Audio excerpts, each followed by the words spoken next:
Okay, we are live.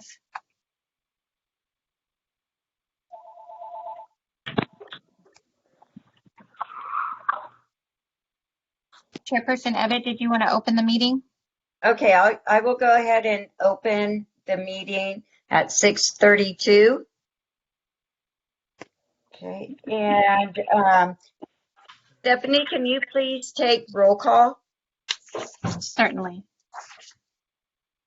Member Crawford, I'm here. Member Gouster, Here. Member Lewis, Here. Member Lowry, Here. Member Silvera, Here. and Member Ebbett, Here. and you have a quorum. Good, thank you. And then if you want to go ahead and read the announcement. Certainly. In compliance with directives of the county, state, and Centers for Disease Control and Prevention, this meeting is live stream and closed to in-person public participation. Temporary procedures are subject to change pursuant to guidelines related to social distancing and minimizing person-to-person contact.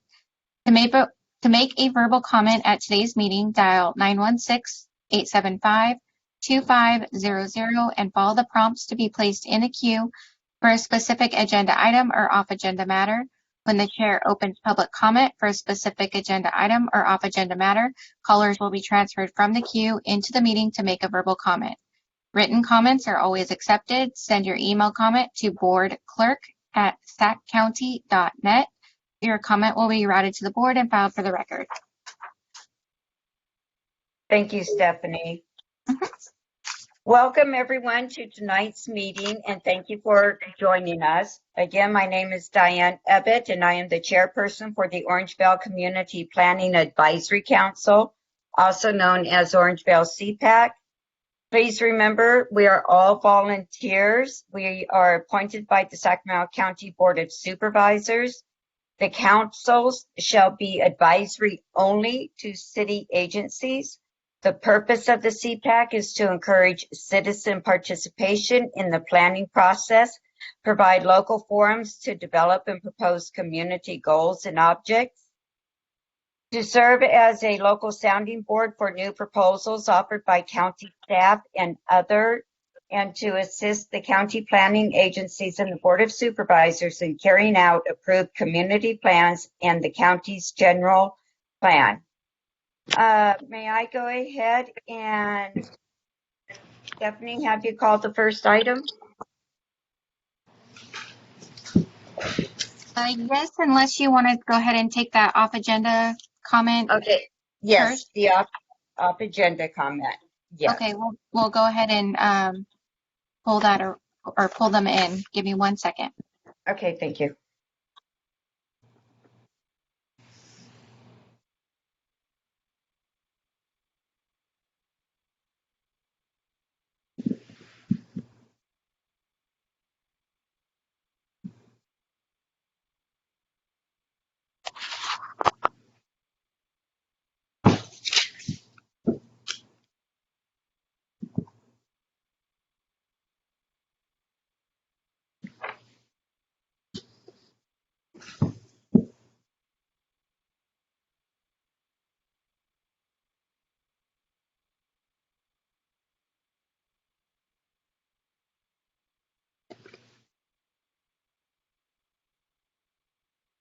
Are they in, Stephanie?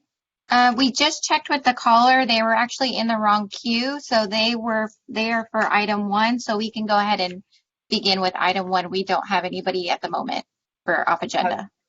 Okay, perfect. From what I understand, we have about 19 attendees. Is that correct? We have 20 attendees, but we have 3 or 4 waiting in the queue to speak. Okay. Okay, so why don't... Oh, sorry. Why don't we go ahead and call the first item? Okay. Item 1 is the Cardwell Avenue area project. It's an early workshop and it is for informational only.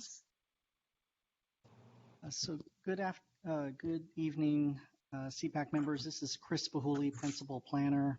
I wanted to provide a few introductory remarks for this item, as there's been a lot of emails sent from members of the public on this item requesting it be delayed until meetings again be held in person. The item before the CPAC this evening is a request for an early CPAC workshop, which, as the CPAC knows, is a request filed by a potential applicant before filing a formal application in an effort to perform due diligence and get a sense of the community's opinion on a potential application. For early CPAC workshops, no formal entitlement application has been filed, and no decision will be made. When this application for an early CPAC workshop was submitted by the applicant, they knew that the meeting was not going to be in person and that it could skew the input received. However, they decided to file anyway to receive early input. Therefore, we have moved forward with the workshop item, but let me reiterate that no official application has been filed and no decisions will be made to support or oppose the project by the CPAC. The purpose of the item this evening is for the applicant to introduce their proposal and for the CPAC and community to offer opinions about that proposal. So with that, I'm going to introduce Kimber Gutierrez from County Planning staff, Senior Planner. She will provide just a couple of remarks about the application that was submitted to us, and then we'll be turning it over to the applicant team to introduce their project proposal. Kimber? Thank you, Chris. Good evening, everyone. My name is Kimber Gutierrez. I'm with Sacramento County Planning and Environmental Review. I'm going to be giving a very brief overview of the proposal that was submitted, and then I will leave it up to the applicant to kind of go a little bit deeper into the project. So the project site is located on the west side of Santa Juanita Avenue, approximately 600 feet north of Golden Gate Avenue and Cardwell Avenue, and approximately 600 feet east of Mountain Avenue in the Orangevale community. The city of Folsom limits are also across Santa Juanita to the east, and the entire property is zoned AR5. This early CPAC workshop is to discuss the development of a 35 to 37 single lot residential subdivision map with lots ranging in size from 1 to 1.3 acres. The proposed area is approximately 60 acres in size and does consist of 6 parcels. So provided in your packet, you received attachment 1, which is the application. Attachment 2, if we could pull that up, is the first alternative site plan, which contains 35 lots. And then attachment 3, which is the second alternative, provides 37 lots. The applicant also provided a concept board just to kind of show potential home designs. And attachment 5 is a conceptual fountain, which would be near the entrance to Santa Juanita Avenue. So as those are getting pulled up, we can leave them up as the applicant is speaking as well. So on the screen now is alternative 1, and we also have alternative 2. I will conclude my overview.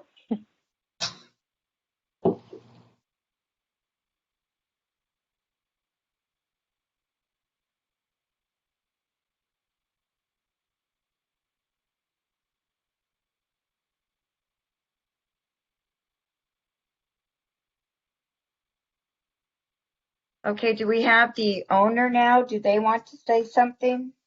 Yes, my name is JD Singh. First of all, I want to say hello to the respective members and the community. My name is JD Singh. I want to take this opportunity and to thank everyone for their time and feedback. One of the marvelous CPAC is that it enables us to welcome and help people in a way we couldn't as individuals. I want to be part of Orangevale. My family and I are involved with a local church. We spend most of our weekends in Orangevale. And what intrigues me about Orangevale is it's a close knit community. I want to introduce this project for the community. Currently, The project is neighboring Folsom, Placer County, and Orangevale, with high-density housing surrounding it. Currently, this project is zoned for AR5, and it does not fit in the general neighboring vicinity, which is RD5 across the street. The project is 60 acres.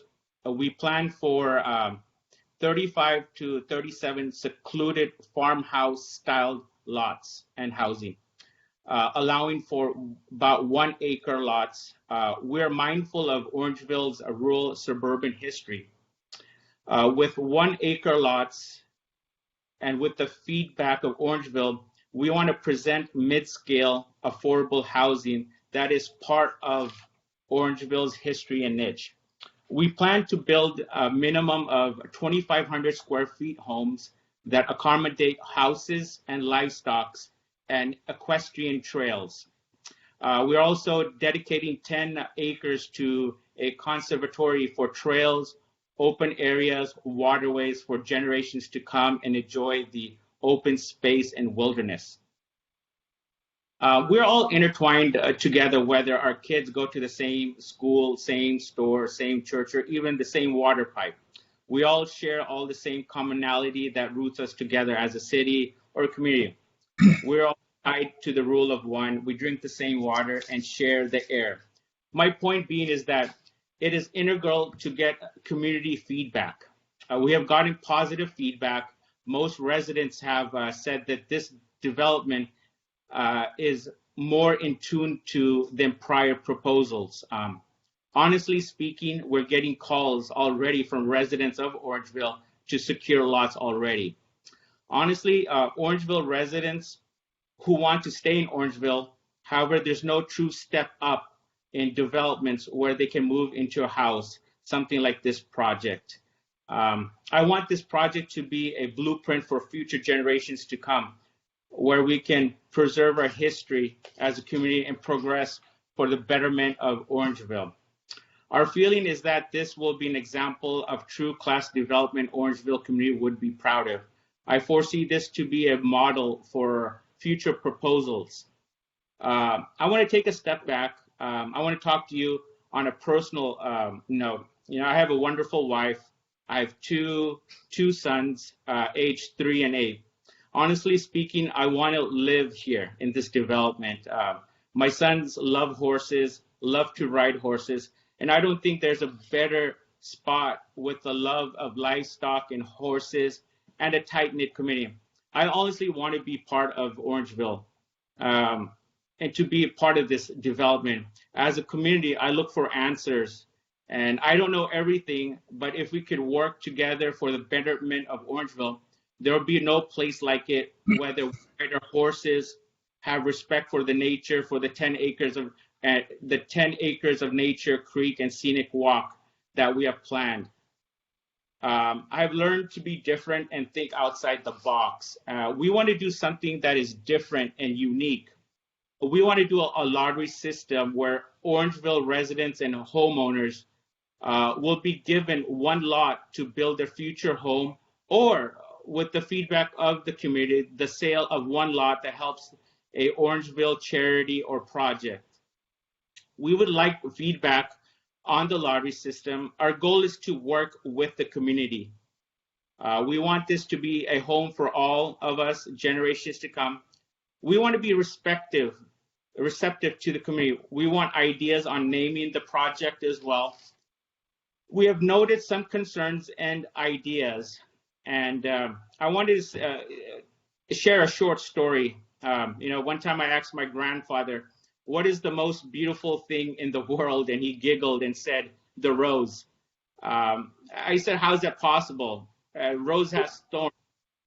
And he said quietly, that's life. I understand the good and the bad and with its differences. I understand there might be different ideas and opinions.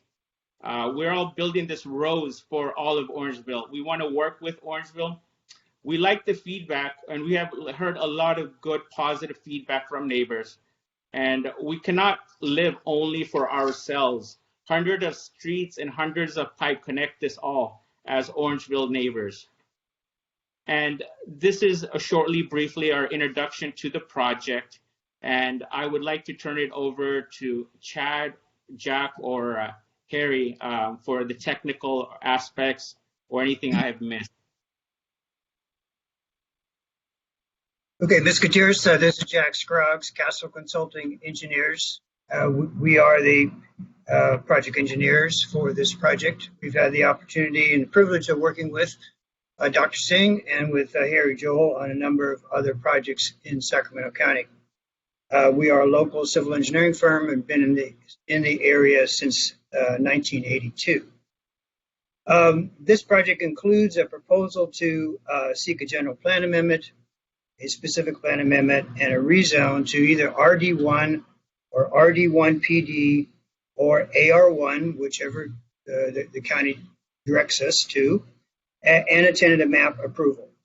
As Dr. Singh mentioned, the project not only includes a relatively low level of development of 35 to 37 lots, with ranging in size from 1 to 1.3 acres net in acreage, but also includes preservation and protection of the tributary creek that crosses the property. About 7.2 acres of preserve are now proposed. In addition, as Dr. Singh mentioned, what is proposed is about a 20-foot wide trail easement or buffer area around the perimeter of the site. Again, that would be available for as an equestrian trail or as a walking trail for the local residents. I know there's been some concerns regarding access, and as the civil engineers, we can kind of talk about some of the nuts and bolts that we anticipate as far as this project. So the principal access will be provided, or is proposed to be provided, via Santa Juanita Avenue. The extension of Cardwell Avenue will serve only as an emergency access or as a secondary access as directed by the County Department of Transportation. We anticipate that there will be a traffic study required and will be prepared. And this traffic will identify what kind of improvements will be needed to safely negotiate the entrance into the project from Santa Juanita Avenue. That might be either a left turn widening or a left turn pocket, and could also include right turn widening or deceleration lane as directed by the county. As far as the on-street improvements, what we're proposing are 42-foot wide right-of-way with 32 feet of pavement and extruded curbs. No sidewalks are proposed. What is proposed adjacent to the roadways is a 6.5-foot wide equestrian trail on one side. The 32 feet of pavement would allow for either a on-street parking on one side of the street, or could be reserved for a bicycle pedestrian lane, again, as directed by the county. The project would be served by extension of water service from the San Juan Water District and will include a looped water system improvements and on-site fire protection and spacing of hydrants as approved by Sacramento Metropolitan Fire District. The project would be served by extension of sewer system improvements from the Sacramento Area Sewer District, and a level 3 sewer study would be prepared to verify the capacity of existing downstream sewer receiving facilities. Erosion and sediment control and best management practices will be designed and implemented in order to protect the receiving creek from sediment and from storm water runoff impacts. A stormwater pollution prevention plan will be prepared in compliance with county and state standards. We will be preparing detailed topographic surveys and arborist reports if this project proceeds. A wetlands delineation will be completed to verify that the creek open space area that has been proposed will protect and preserve as greatest to the maximum extent possible the existing creekway. There are 2 creek crossings proposed in order to provide for the looped roadway system. And these, of course, will be subject to permitting from the U.S. Army Corps of Engineers and the California Department of Fish and Wildlife. An environmental document will be prepared, and we anticipate that would be an initial study mitigative negative declaration. that would be prepared by the county and will be subject to, and the project then will be subject to the impact mitigation and monitoring requirements of the environmental document, which of course will be certified by the county. The project will be subject to compliance with county adopted conditions of approval. Again, I think as the staff will identify, following this Orangevale CPAC meeting, we will be meeting on July 8th with county planning staff for a pre-application meeting. Following these preliminary meetings, the project will be subject to modifications and amendments as suggested by the Orangevale community and by county planning. The project will be subject to county design review, to County Office of Planning and Environmental Review, including tree mitigation measures and wildlife impact measures. The project will be subject to county DOT requirements, to county SIPS plan review, to county environmental management department review, of course, to the review and compliance with the county Department of Water Resources, to the county sheriff and Sacramento Metropolitan Fire Department requirements, to county special districts review as appropriate, to a review from Parks and Recreation, again, as appropriate, to the review and comments from the Sacramento County Area Sewer District and from the San Juan School District, as well as SMUD review and county engineering. We will conduct, again, detailed topographic surveys to make sure that we maintain and protect the open space as proposed. This time, I would like to turn it over to Chad Phillips, local Orangevale realtor, regarding the responses that he has received from Orangevale area residents regarding this project. Chad? Hello, good morning, everyone, or good evening, rather. As an Orangevale resident, I reached out to Orangevale Happenings as I'm a member and wanted to get some community feedback with this project. And overall, I would say 95% feedback was positive, where there was a couple outliers that don't want to see any type of development, period. But I think that's going to be normal with any type of project. Myself included, I would love to live in this community. I think this is going to be a nice place to live. I think this will only add to the values of other properties in the neighborhood. I've also mentioned this to other brokers, as I've been a broker here in Roseville, Orangevale since 2004. There's a lot of local interest. There was 37 lots. They would sell pretty quickly and they would be local. We wouldn't be needing to, advertise the Bay Area, which seemed to be a concern for a lot of people, thinking we don't want more Bay Area influence and so forth like that. I can assure you there's plenty of local interest that would love to move to this location. So I could just say we've had plenty of positive interest in this project.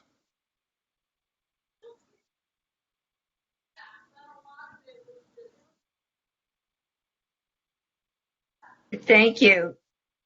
Stephanie, are we moving on now to comments or questions? This is Stephanie. It's up to you, Chairperson Ebbett. You can go to the council, or we do have 7 people waiting in a queue. We can go to public comment, whatever you prefer. All right, let's go to public comment first. Okay, give me one moment, and we'll start All right, with the comments. Okay.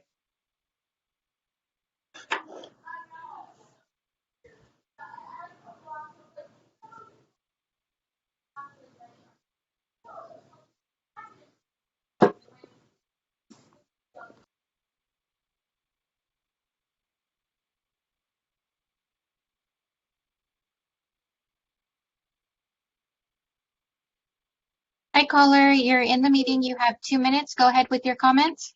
Yeah, I'm Rodney Leffler. We're property owners on Cardwell Avenue. You'll hear a number of comments from other people that regarding traffic, water, environmental impact, things like that. I think that speaker's comments as to surveying Orangevale residents is probably a biased sample with excessively optimistic affirmation of the proposal. A lot of us the rest of us in the community would feel that switching from AR5 to a higher density situation is a major disruption of the character that we bought into when we came here many years ago. Commenting that Granite Bay and Folsom area developments are similar, that only probably makes a lot of us want to say that we don't want that. In fact, we like the difference of Orangevale and the large buffer that's prevented us from being assimilated into Granite Bay and Folsom type communities. And finally, a detail on the Cardwell lot layout. It says there's an existing 60-foot street right away on Cardwell. I believe that's 45 feet. If it turned out that we had to change to a 60-foot right away on Cardwell, I know that every person on Cardwell would be very disturbed. So those are my comments. I know other people will have similar things and overlapping things to say. Thank you.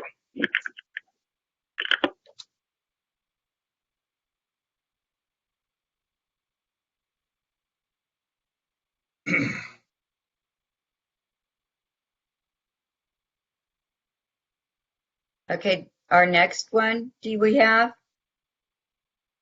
Hi, caller. You have 2 minutes. Please begin with your comments.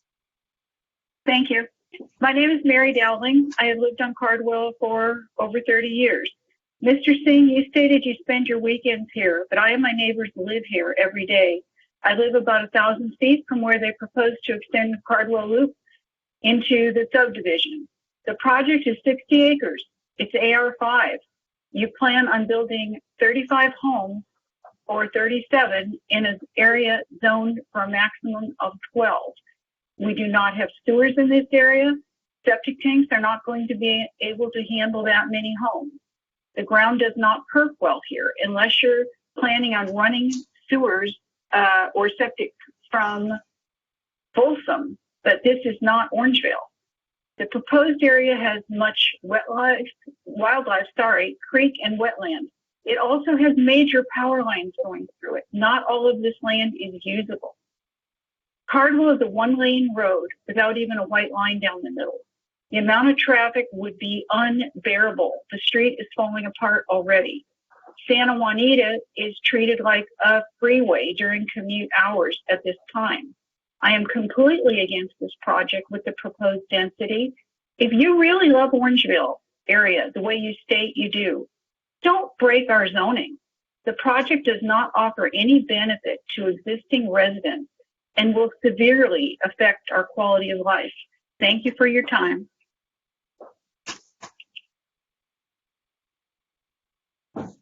Thank you.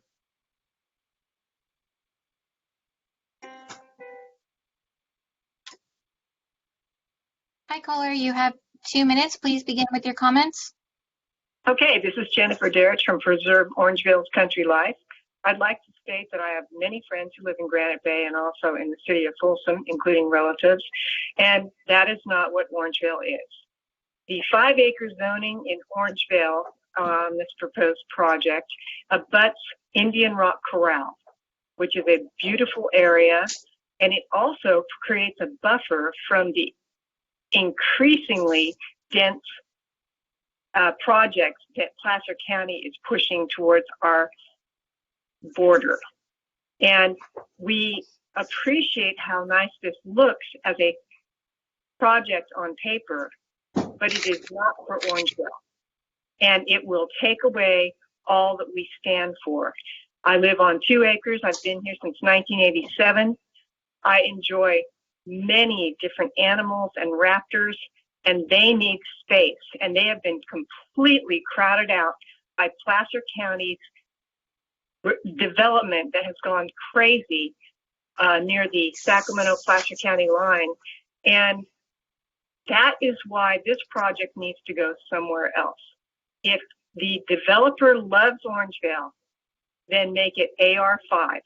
make it 12 lots, just like the community plan has been in place since 1976.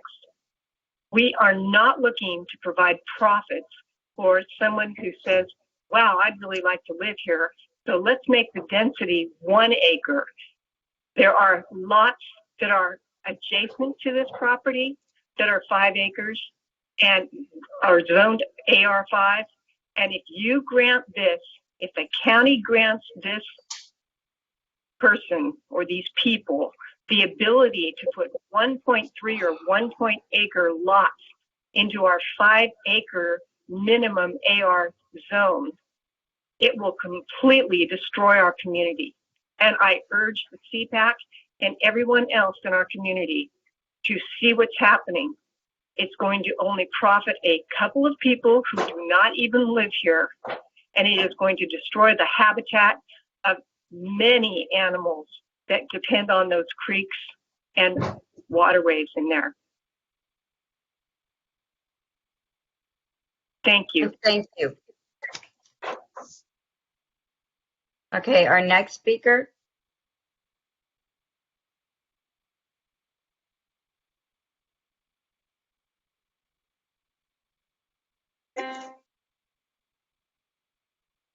Hi, caller. You have 2 minutes. Please begin with your comment. Okay, my name is Joe Picciotto, and I live on Cardwell, and I would reiterate everything the past two couple of speakers have stated, and I'm sure probably some of the ones down the line are going to state. So there's no reason for me to duplicate that.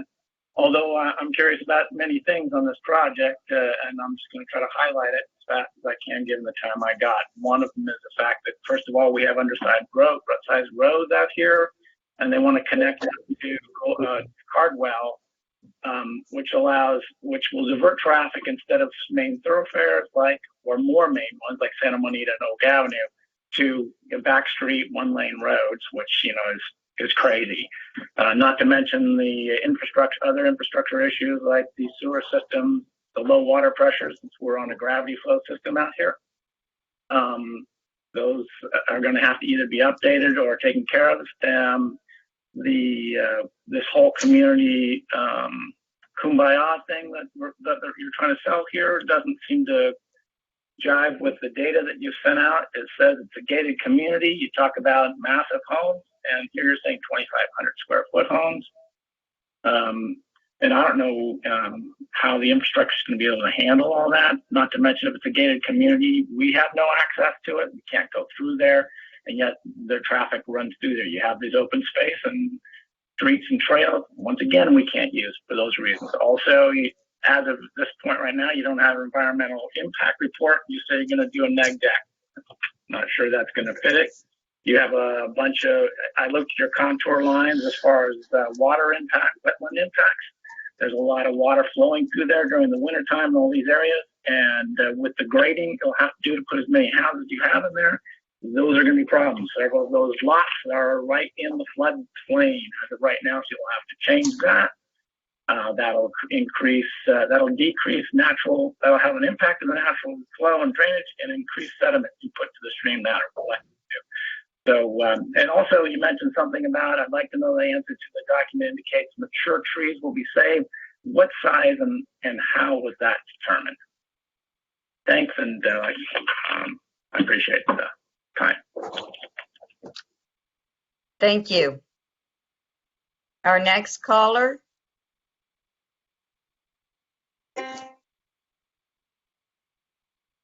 Hi, caller. You have 2 minutes. Please begin. Thank you. My name is Janice, and I've been a resident of Orangevale since 1998, and I am in strong opposition to this development for several reasons. One, this area, once we open up this type of development, we will be encouraging more developers to come into the area and take away the precious acreage and space that Orangevale enjoys. And the majority of residents in this area do not want that. I don't know who that realtor claims he spoke to, these outliers that are for this development, and certainly there's very many Orangevale residents that can assure you of that. I certainly was not asked my opinion of it until now, so I'd like to know where he got his information from. The other thing I've seen in the past is when developers do come in and they promise trails will be kept available for area residents. That promise is never kept, and there's always changes made, and those trails disappear. This area is designed for horses and livestock. We want those trails. We want access to it. So we have to ensure that if this development goes through, that those trails are kept open for us. Then thirdly, what is the infrastructure that was just mentioned going to look like? The roads now currently cannot support the traffic that happens right now on Oak Avenue and Cardwell and Santa Juanita. So how are these roads going to be made wider when they're encroaching on properties as it is? So there's just no good reason to put this development where it is and change the landscape and the reasons why we live here is to have this open space and enjoy the non-congestion that we currently have. So please really take all of these into consideration. I know you will, and I'll take the time. Thank you very much.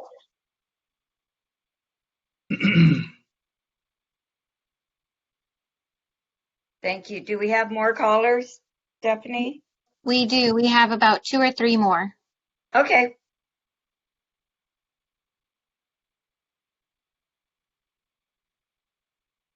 Hi, caller. Go ahead with your comments. You have 2 minutes. Hi, this is Laneokamoto. I live on 9489 Golden Gate Avenue. And I live on the property that would be directly affected by the Cardwell extension.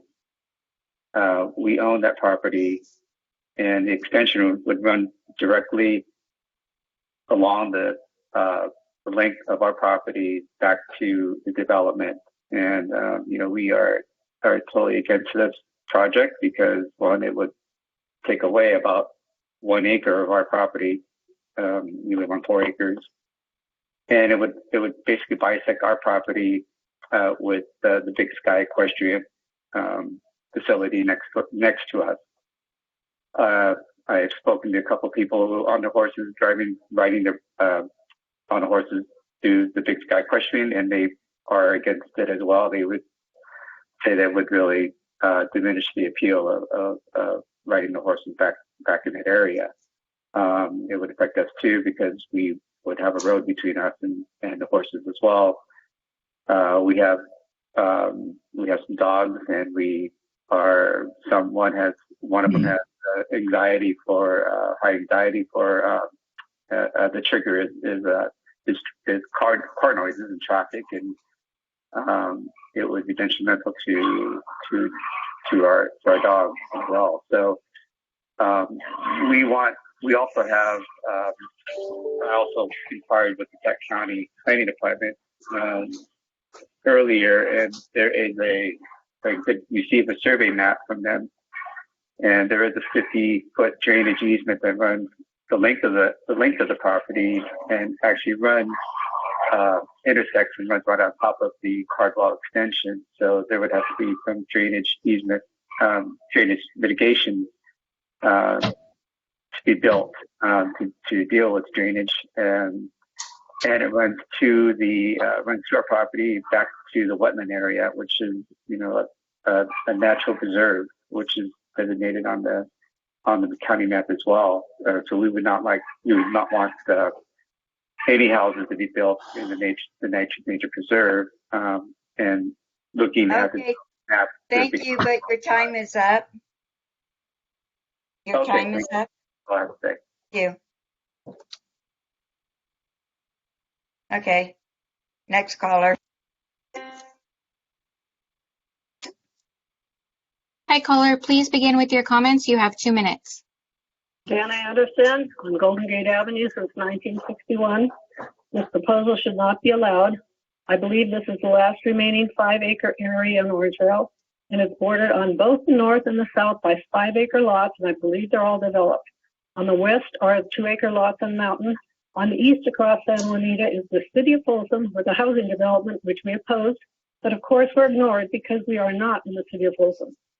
I don't believe that many of the Folsom residents are very concerned about what happens across Santa Juanita and Orangevale. And I would like to point out that the large majority of mailed notices went to Folsom residents. The residents of Cardwell Avenue were not notified by the county of this workshop because the 60 acres begins 600 feet north of the dead end of Cardwell. Because Cardwell will be extended to the 68 acres, Cardwell residents will have the traffic impact from the proposed development. The county needs to take these things into consideration when sending notices. I know it's not the requirement, but it is common courtesy and common sense. Even though it appears to be an equestrian community, this development would not be able to accommodate the keeping of even one horse on these acre lots with what shows on their paperwork 4,000 square foot homes. And to me, they look like luxury homes. The driveways, landscaping, swimming pools, etc. Like Woodbridge Ranch, the trail easement buffer at the perimeter would only be open to residents of the development who would have to board their horses, if they had them, at Big Sky or some other stables. This is not an equestrian community. When Woodbridge Ranch was developed years ago, they required at least 2 acre lots to allow horses.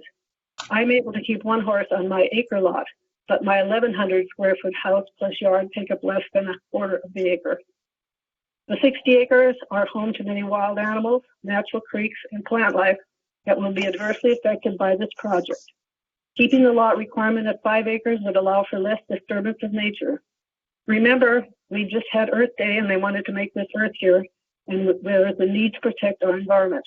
Also remember, there is a water and electricity shortage. I believe that developers are taking advantage of AR prices to rezone and make big bucks. Okay, your time is up, caller. I'm on the last sentence. I also believe they're taking advantage of the fact that in-person public meetings are still not allowed. And I did forget my boots and shovel. Bye.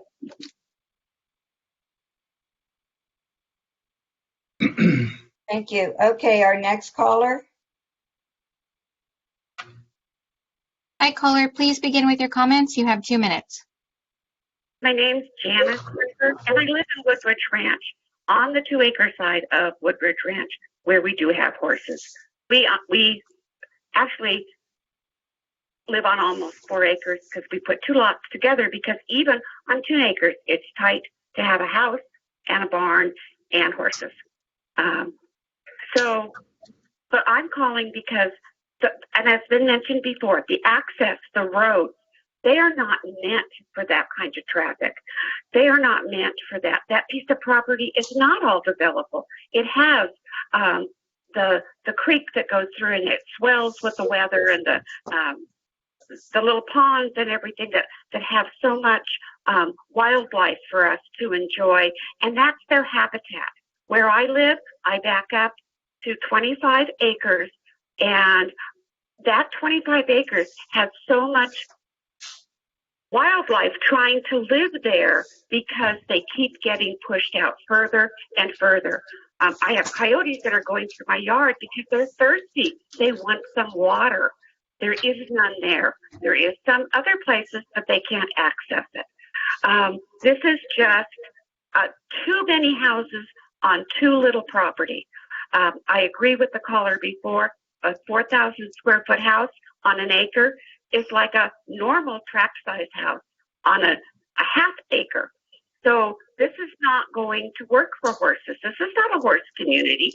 There's not room for barns. There's not room for proper care for your horses. And Woodbridge Ranch is still open for horses to travel on the trails that go around it. So that's just come and see. But we have struggled just going across because people have built fences on the rest of the trail from across Hazel toward the lake. That's not, that's not here or there, but it's insufficient planning on this. You cannot just take 60 acres and decide I'm going to make and put 37 houses on them, and it's all going to work hunky-dory.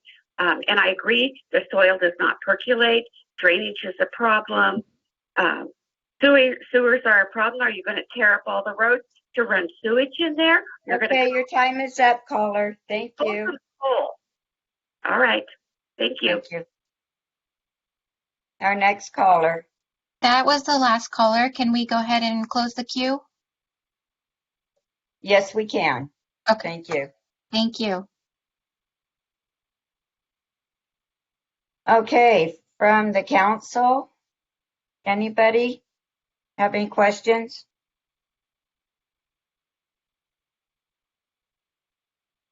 Are the owners still there? Hi, this is Member Foster. I may have missed it in the presentations, but I haven't found it yet. What's the boundaries of this community? Is there actual fencing, or will the boundaries be delineated by trees? Dr. Singh, do you want to respond to that? Jack, you probably know better.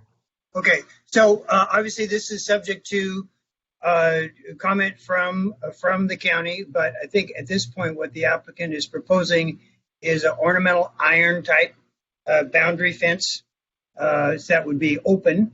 They're not talking about a CMU wall or anything like that. They're talking about an open iron ornamental fence. I hope that answers your question. May I add one thing too? There is going to be a 20 feet buffer zone from the surroundings. So there will be a buffer zone about roughly about 20 feet. Okay, this is Member Ebbett, and I have a question then. If you have that gate there, or that fence there and it's gated, then what I hear you saying is that no other equestrian riders will be allowed to use that area. Again, Dr. Singh, do you want to answer that, or would you like me to? Yeah, go ahead.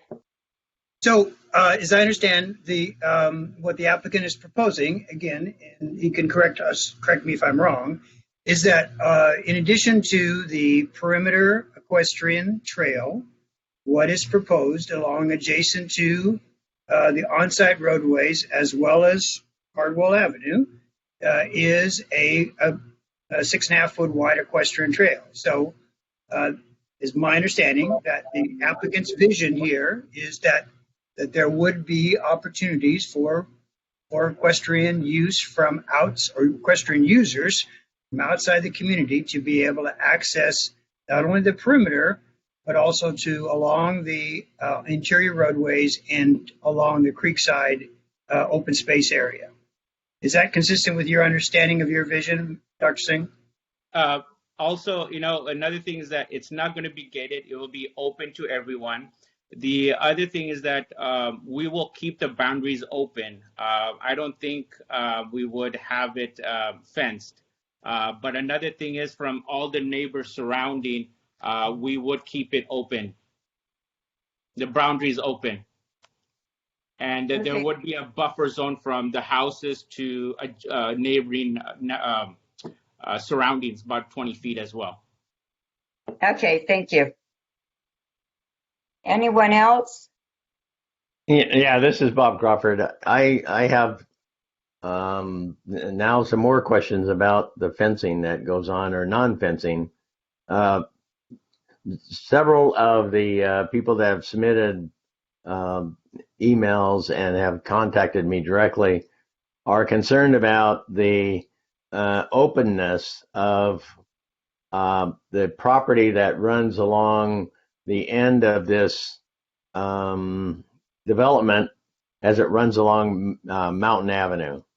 All those properties that run along there, they're kind of concerned about having people access the back of their properties from that open area that goes along back there.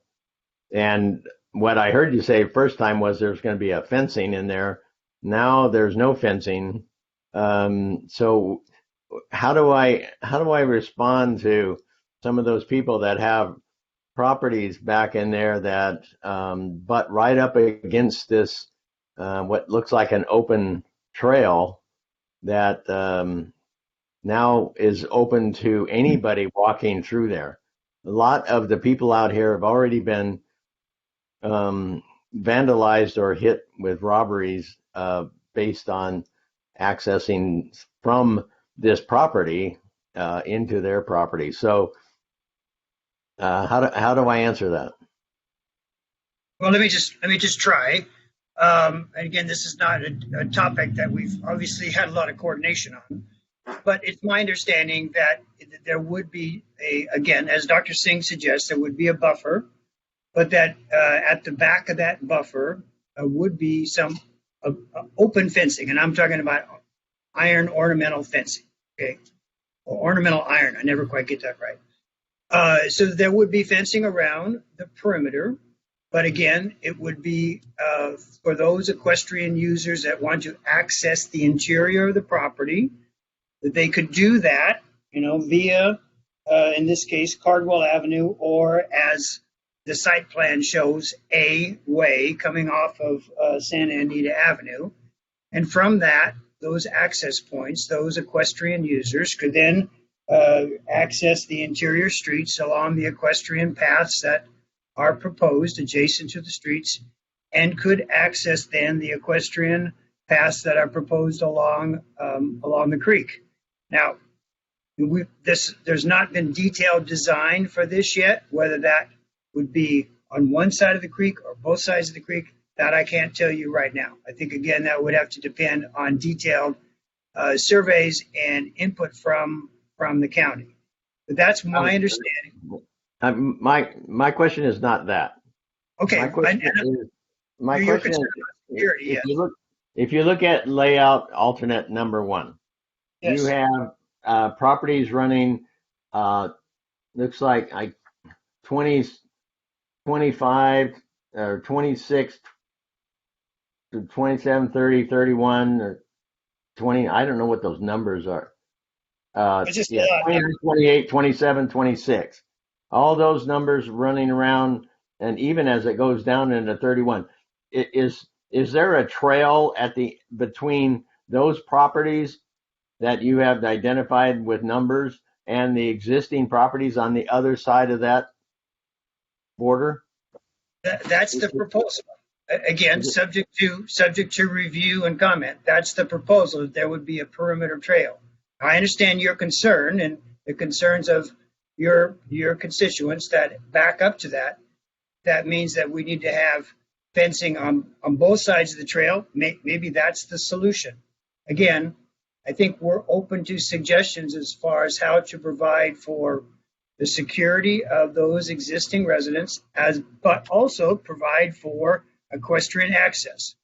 Now, again, I don't own horses, so I don't know how those two things come together, but I think that if you had a 20-foot wide buffer area that was open, available to horses, and if it was fenced on both sides of that buffer, then you would have equestrian access and you would have security in quotes, for those residents, those existing properties that back onto the property. I think that would be a suggestion that we could then continue to develop with the county. Does that help? Yes, that helps. Okay. Okay. The other thing is that I think you need to listen to some horse people when you come up with this plan. I think you heard a couple of them, but all of us that have had horses, 1 acre pieces, no matter how big or how small of a house you have, is very tough to have a horse on. So if you're going to try to sell this as horse property, then you got to make it bigger. There's no doubt about it. The 1 acre is not going to work for anybody that has a horse. They know right off the bat that they can't put a horse there. So don't even try to convince people to do that. If you do that, you're gonna sell something to somebody that they know right off the bat they're going to keep a horse for 3 months and then they're going to get rid of it because they can't handle it in that short of space. So you need to bite the bullet and get bigger lots, and either that or don't sell it as horse property. Okay, we'll take that under advisement. We're also open to a common barn or a stable for all horses as well.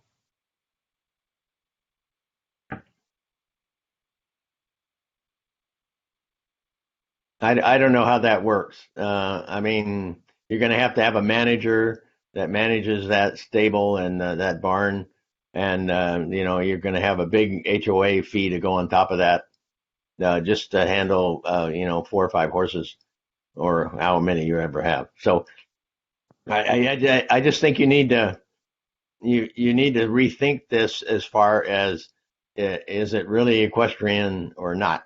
And I like Woodbridge Ranch. I think it's a great thing. Those are 2-acre pieces. There's another development that is going in between right off of Golden Gate and Granite, and they managed to do make their money and keep the zoning that it was designed for. And I think you guys can do the same thing. You can still make money and still do the right thing. Okay. Well, we'll certainly take a look at that. I think. Is there anyone? I'm sorry.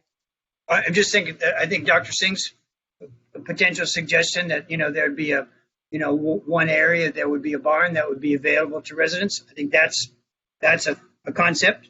I think that the applicants have responded to this concern about the lot size and the house size, and they're now looking at downsizing the typical footprint of the house to 2,500 typically rather than 4,000. I think that is at least in part in response to that concern about providing enough space for equestrian uses. So again, but we certainly could learn some lessons from the equestrian users and from other successful equestrian properties in the area, including Woodbridge Ranch. Okay, do we have anyone else that has questions? This is Member Lewis. Not as much of a question, more of just kind of commentary. I don't have any questions. You guys, as it's kind of been stated, it's a little dense, especially for the area. If you pick this up and put it south of Greenback, you could probably work it pretty well.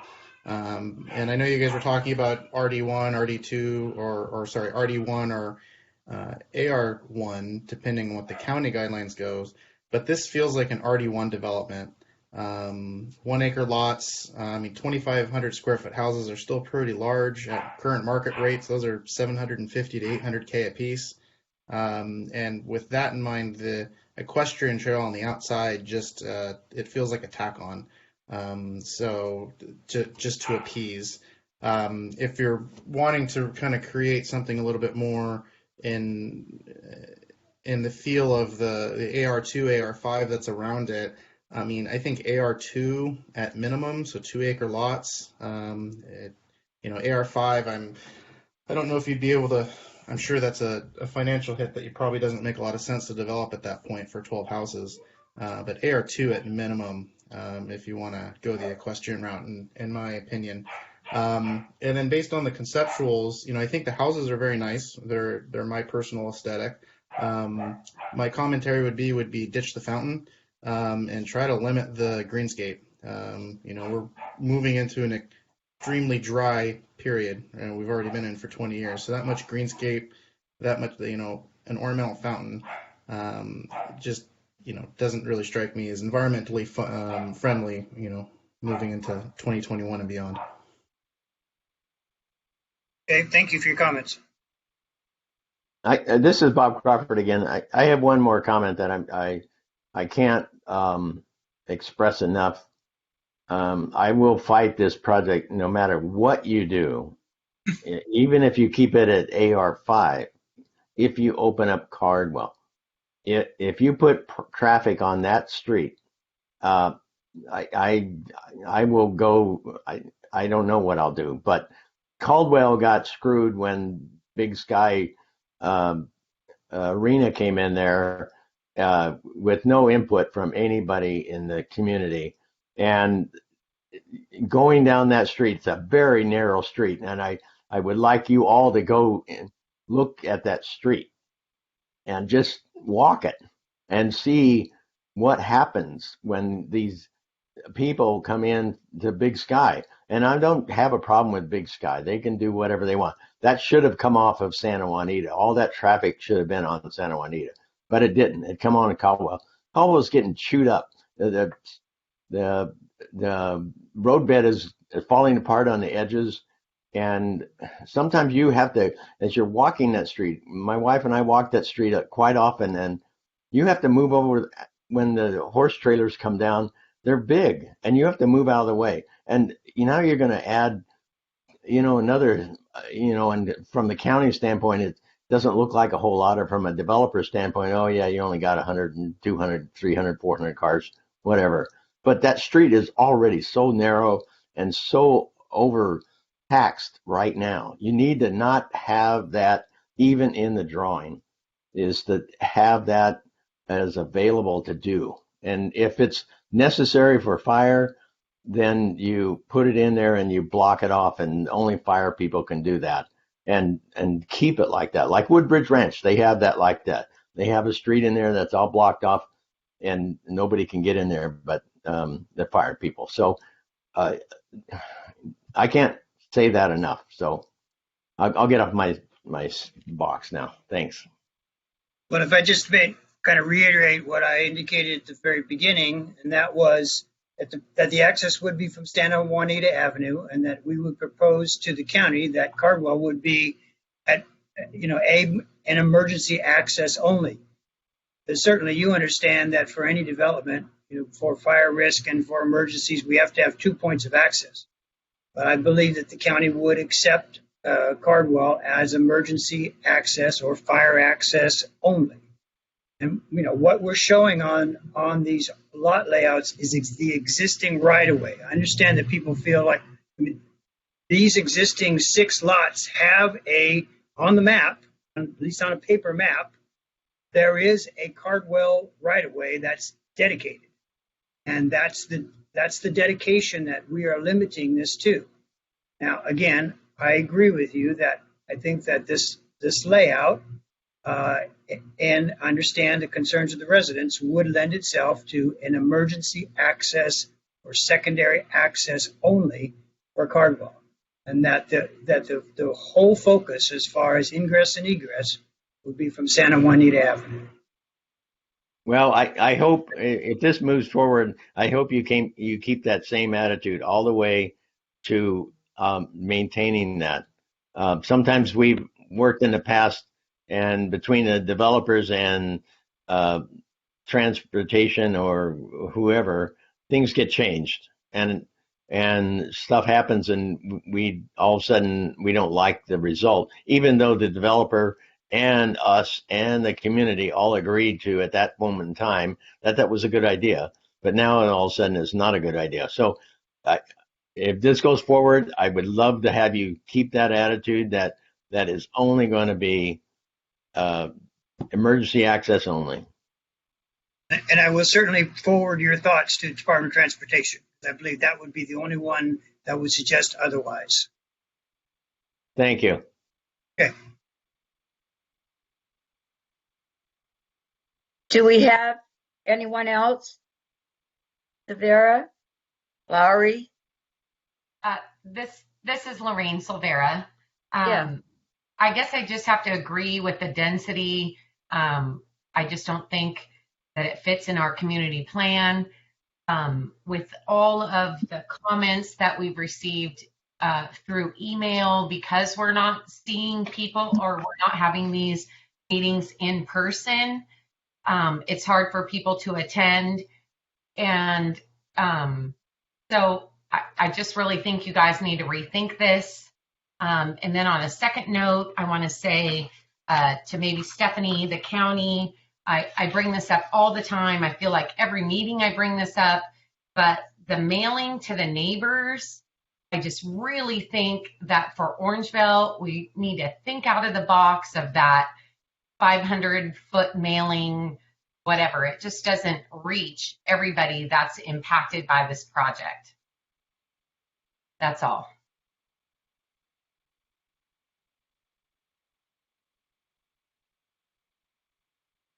Well, this is Member Lowry, and I just two things I'm grateful for, and that is that this evening's work came to us as an advanced planning exercise. This is certainly after the background information I've learned from Member Crawford. This project is not amenable to being sliced and diced and rubber stamped in an hour and a half some evening. Needs a lot more work. Okay, thank you. So no more comments, no more questions. And again, because this is a workshop, we are not making any motions or voting on anything. And I believe that's all we have on the agenda. I'm sorry, Diane, this is Lorraine. This is Lorraine Silvera again. I just want to say too, in one of the public comments, it states that when they email, and maybe Stephanie can answer this, when they email their questions, are they answered by the applicant at all, or they just need to hang on to attend the meeting and see if their questions are answered? This is Stephanie. So the comments from the public are routed to not only members, but they're routed to the planner and they're posted to the public. The planner can, if they have specific questions, the planner can answer some of the questions. Some of them will be answered at the meeting. So sometimes they hold off on those questions. But if somebody from the public does have something that was not answered, they can certainly reach out to the planner. Okay, thank you. This is Chris Bahuli again, Principal Planner. Just to maybe add on to some of the comments that were made, especially regarding the distribution of materials or mail out notifications. So it is our practice, just for background, state law requires notification for public hearings, legal notices for 300 feet. Property owners 300 feet from a subject site. The county's policy is, as you know, to mail out to a greater area, 500 feet, than what the state requires. Further, we have also, as a result of board direction and board approval, begun mailing not only to property owners within 500 feet, but also tenants of property within 500 feet. And I should also note that, especially in more rural areas, we do not just mail to 500 feet, but we mail to 500 feet or 30 distinct property owner addresses. So in many cases, we cannot get to that 30 distinct property owner addresses by going out 500 feet. In some parts of the county, we have to go out much further than that to get to 30 distinct property owners. So that's how we handle our mailings.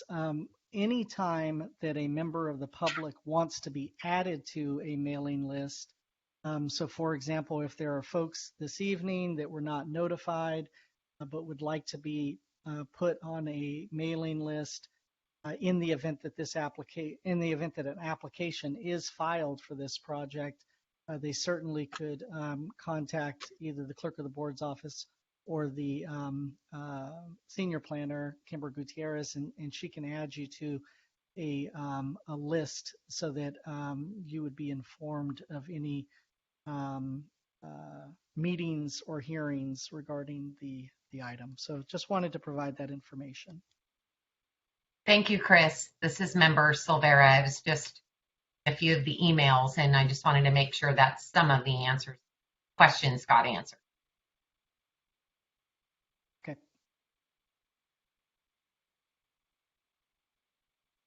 Okay, if we don't have any more comments or questions, I'd like to move on then to staff updates. Chairperson Ebbett, yes, real quick, if you don't mind. We do have somebody waiting on the line for item 4, the public comments. Would you like to skip ahead to that and then we can backtrack? Sure. Okay, yes. So we're going to go ahead and go with we have one off agenda caller. Okay. Okay, thank you.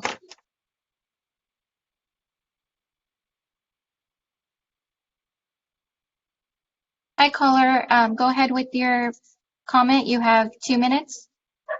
Great, thank you. Hi, my name's Kyle. I live on Mountain Avenue. I am one of the border properties. I've noticed a few holes with the arguments tonight. One being the 2,500 square foot minimum affordable home. That's outrageous. If you look at what property values in the local streets right now, almost everything is near $1 million or more. So I'm not buying that argument. Number two, the notice should go out at least a month ahead of time and not be held right after a major holiday. That it seems strategic on the development team's part. And then as someone who will be on that border property with the proposed horse trail and fence, I'd really like to know who's going to maintain that, as most of my neighbors do have horses. They do a very good job at cleaning up after them, and I don't have any odor issues or anything like that. But if no one's maintaining that trail and feces starts piling up, I'm going to have a huge problem with what's going to happen. And to address the security issues brought up earlier as well, my property was used by vandals to access my neighbor's property, and I've had to take measures to prevent that. So overall, vehemently opposed to this project as it stands now. Thank you. Thank you, caller.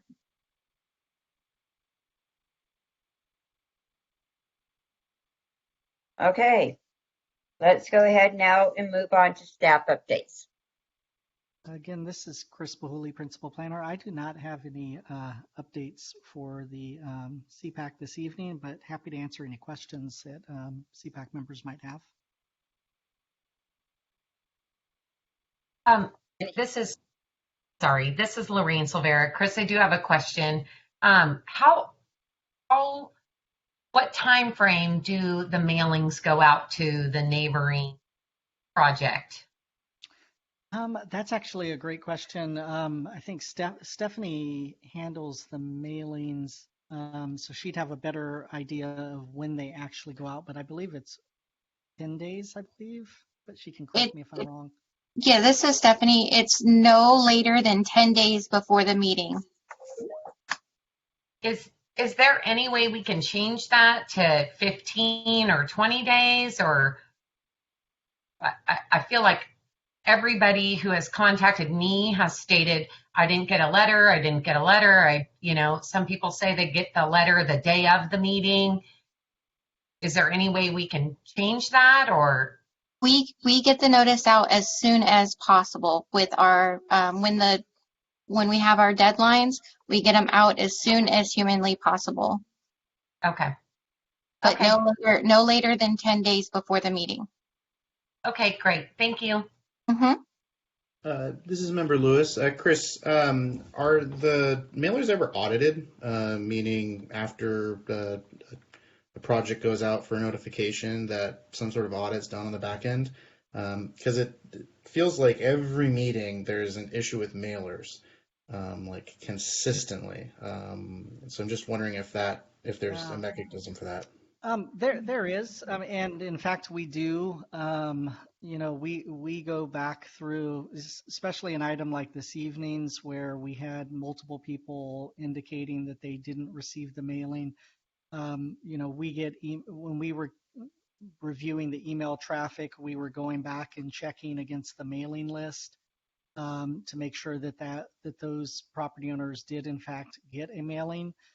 We also monitor the returned mail to see if there was a problem. We actually do, because there are multiple mailings that go out for a project. So the CPAC is generally the first mailed notice that folks receive, but they'll also receive, depending on who the hearing body is for an item, they could get noticed for the Planning Commission and the Board of Supervisors.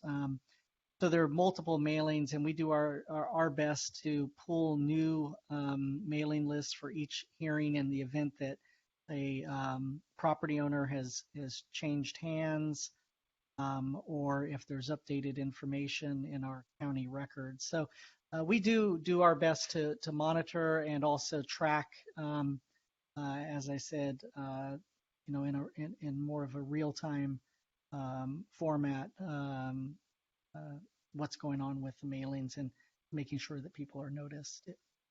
Okay. Thank you. And kind of a follow-up is it a county law or a state law that dictates the 500 foot rule? Meaning, why hasn't there been a shift to an online notification through Facebook groups and social media platforms, that kind of thing? Yeah, great question. The state requirement is only 300 feet, is what I mentioned, but our county code requires a 500-foot mailed notice. So we're going, above what the state law requirement is. And as I mentioned, we also now, just as of, I want to say maybe 6 months ago, or maybe a little bit more, also began sending out mailed notices to tenants of property as well. In addition to the mailed notice, there are the, I guess, the real estate signs, for lack of a better term, that are posted on the properties, which I know you all have seen, and also provided an opportunity for folks to know that there's a project application that's been filed, and provides information on how they can get access to the information. We have debated about using social media and our to let groups know about applications that have been filed. I think the challenge for the county is really how to monitor and keep up on that information, especially given the number of different either platforms or groups that we could use.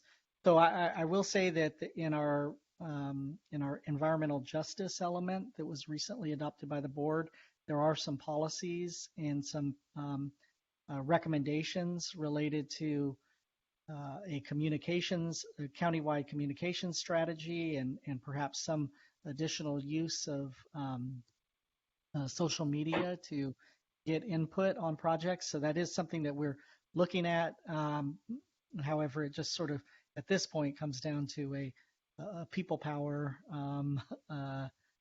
issue, and just being staffed appropriately to adequately monitor and provide information through those vehicles.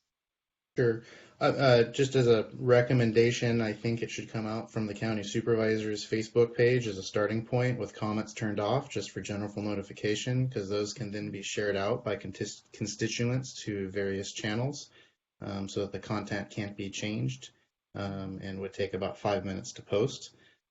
So as an example, like this particular project, if it came from Sue Frost's Facebook page, she's already a member of multiple local groups. It's going to get out there, and you're going to have a wider adoption of people who have the information available to them very quickly with fairly low effort.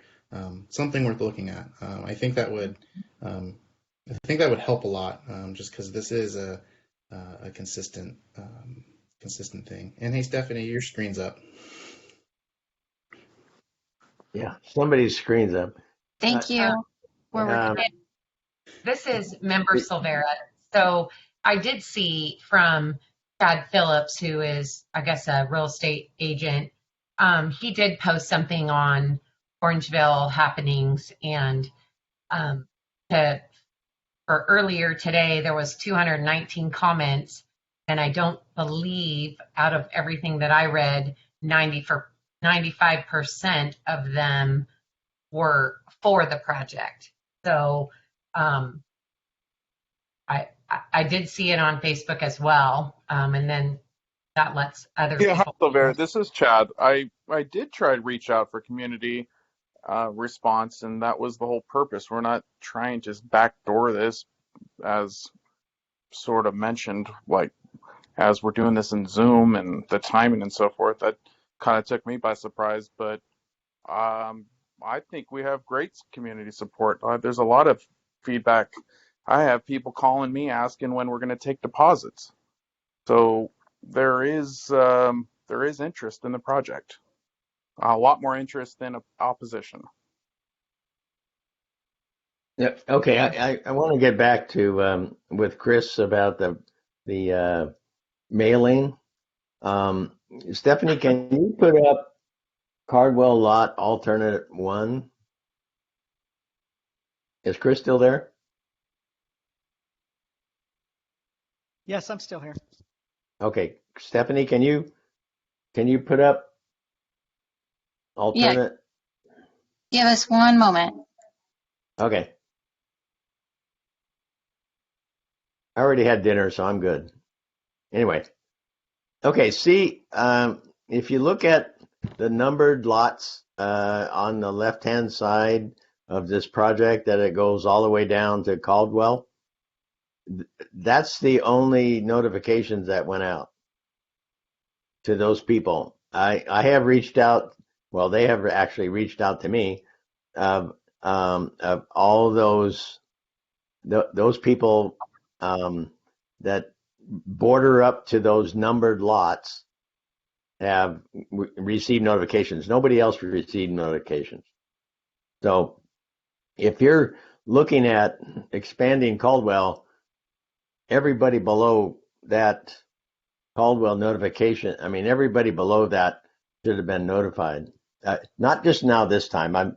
I understand everything, but I'm just saying we kind of have to look at taking a map here and then seeing the impact to the Orangevale community and say, what is it all about?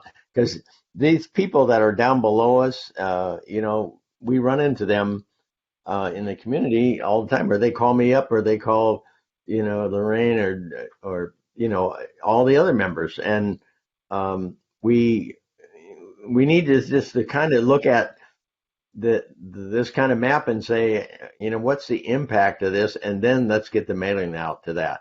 If we can do that kind of thing, that would make everybody feel better.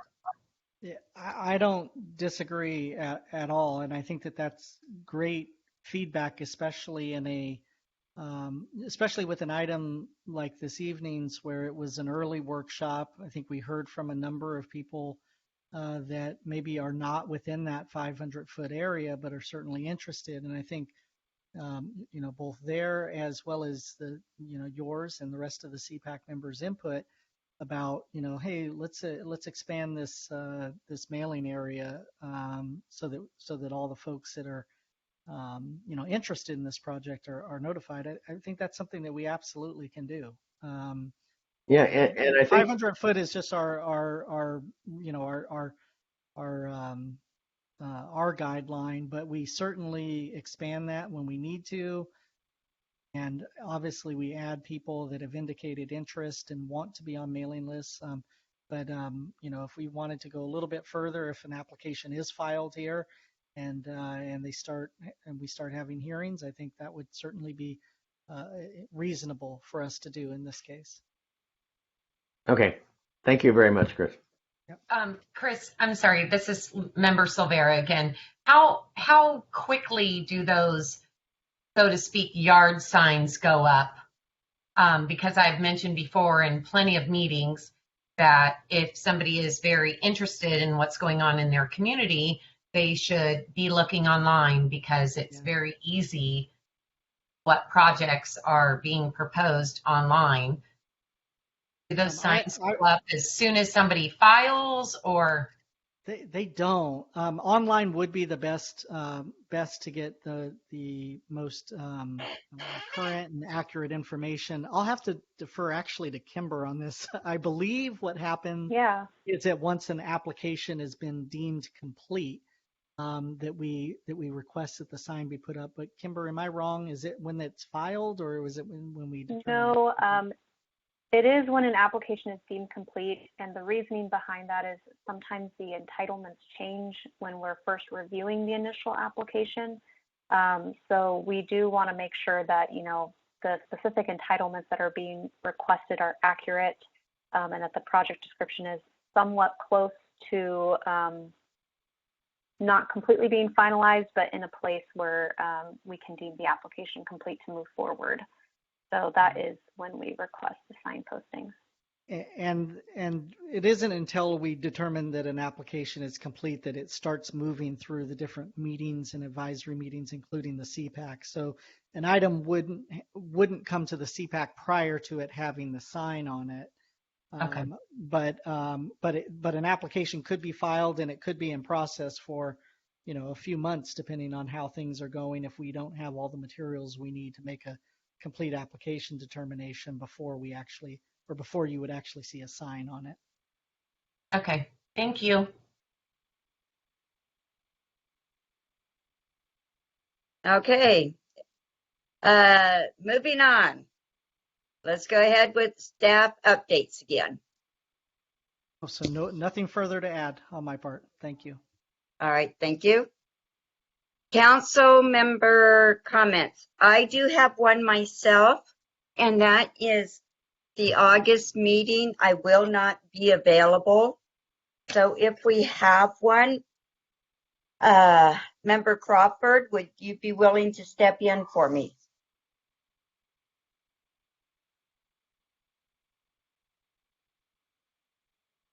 Are you there, Bob? Yes, I'm on mute. Oh, okay. This is August the 3rd, right? August. Yes. Unfortunately, I'm home, so I will be here. Thank you. I appreciate that. Okay, so any more comments? This is Member Lewis. Question about in person. Yes. Have we heard any more, Stephanie? So this is Alma Munoz from the Clerk of the Board's office. And I did want to just provide some information. It's not really any different than what we've already reported, but the clerk's office is working to obtain the, what would you call it, the technology, the equipment that we will need to provide remote access as well as in-person access to meetings.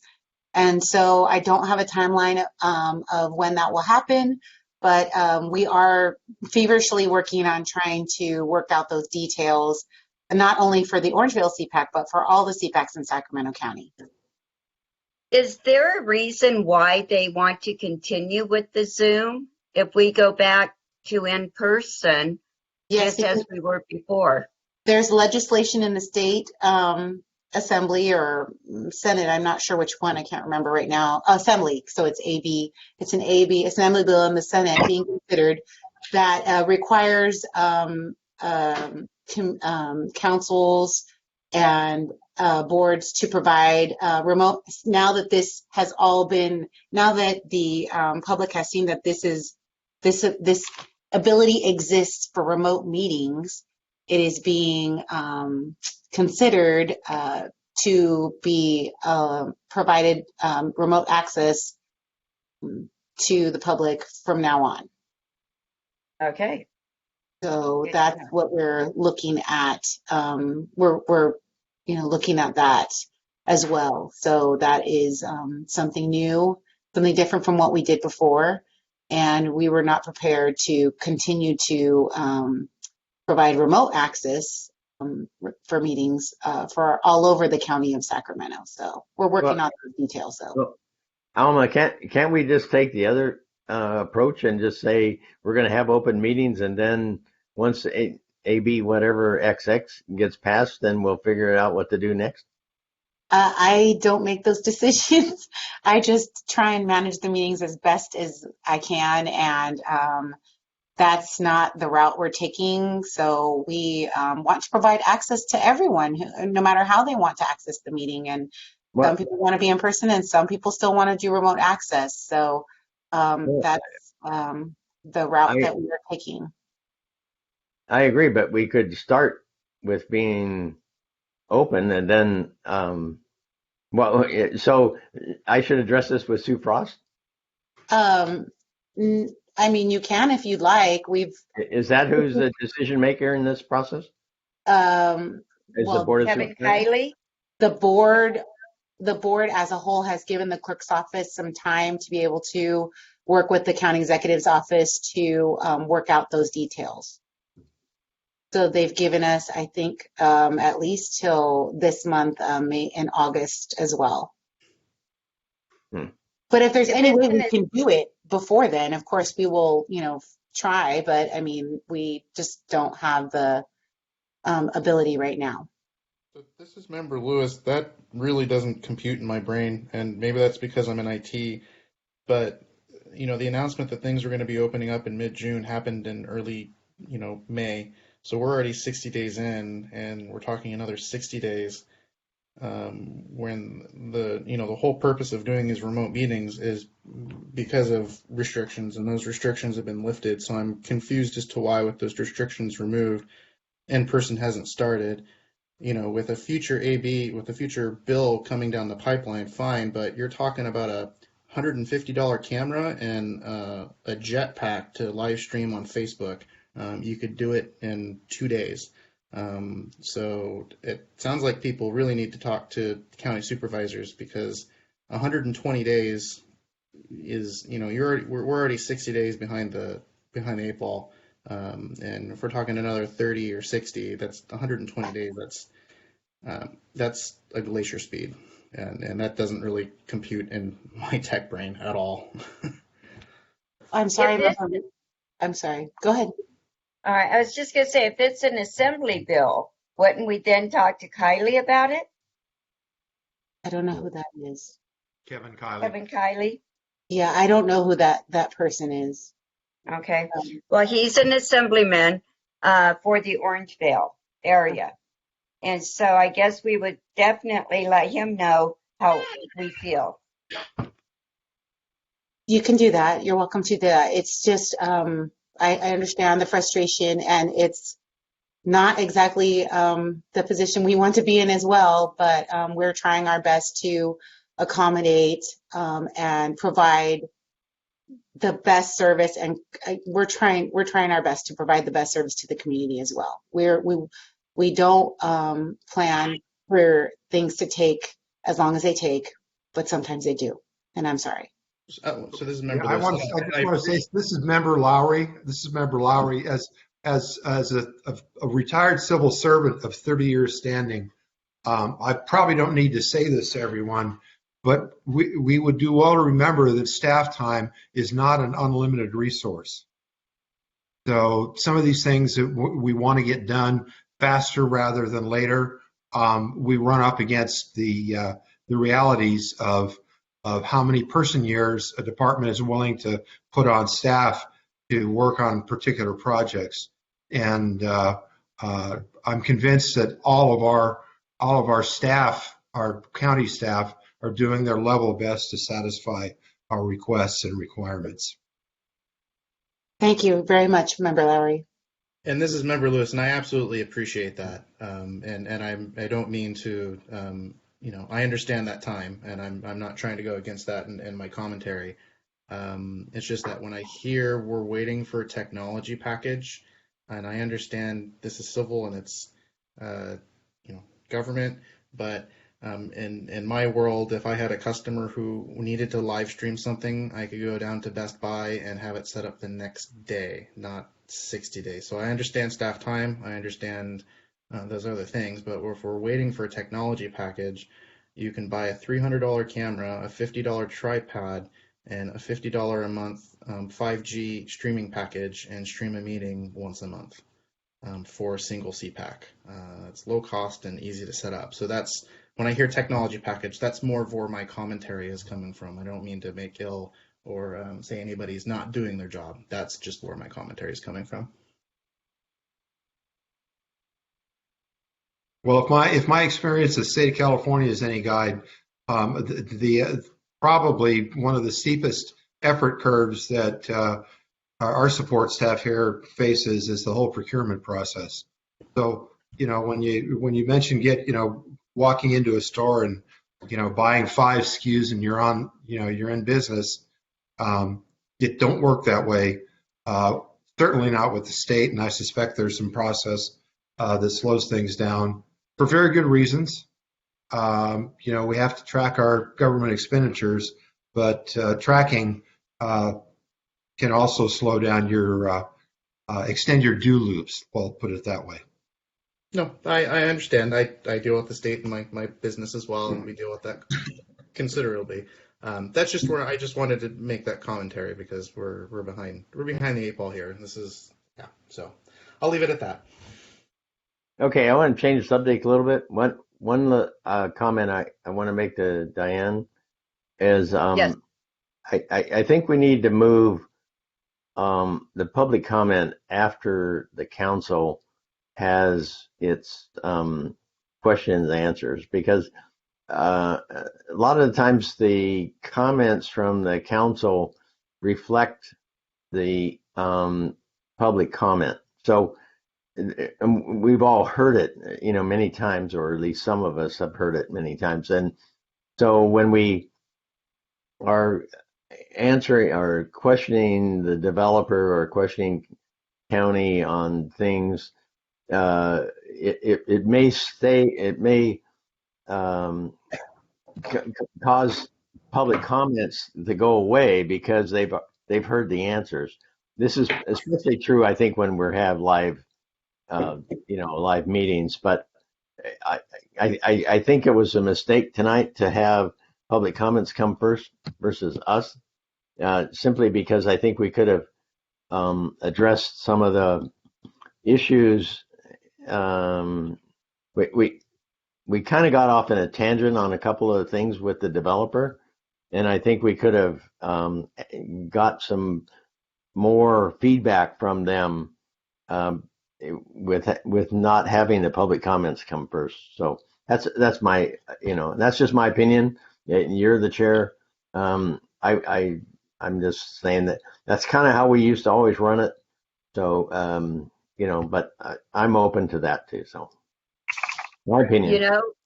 Bob, I appreciate your comments, and yeah, we'll do it that way next time. Okay. You're the experienced one. I'm the inexperienced person. Well, I didn't want to do it that way. I just meant I think we can kind of get more out of a developer, or get a better answer out of the developer than responding to public comments, because sometimes the public comments are kind of one-sided or kind of have a heavy overtone to them, and they kind of puts the developer on the defensive versus having them respond in a way of trying to fix a problem. So, okay. So anyway. No problem. You're fine. Thank you. You bet. Anything else? Okay. Let's adjourn the meeting at 8:09. All right. Good meeting. Thanks, guys.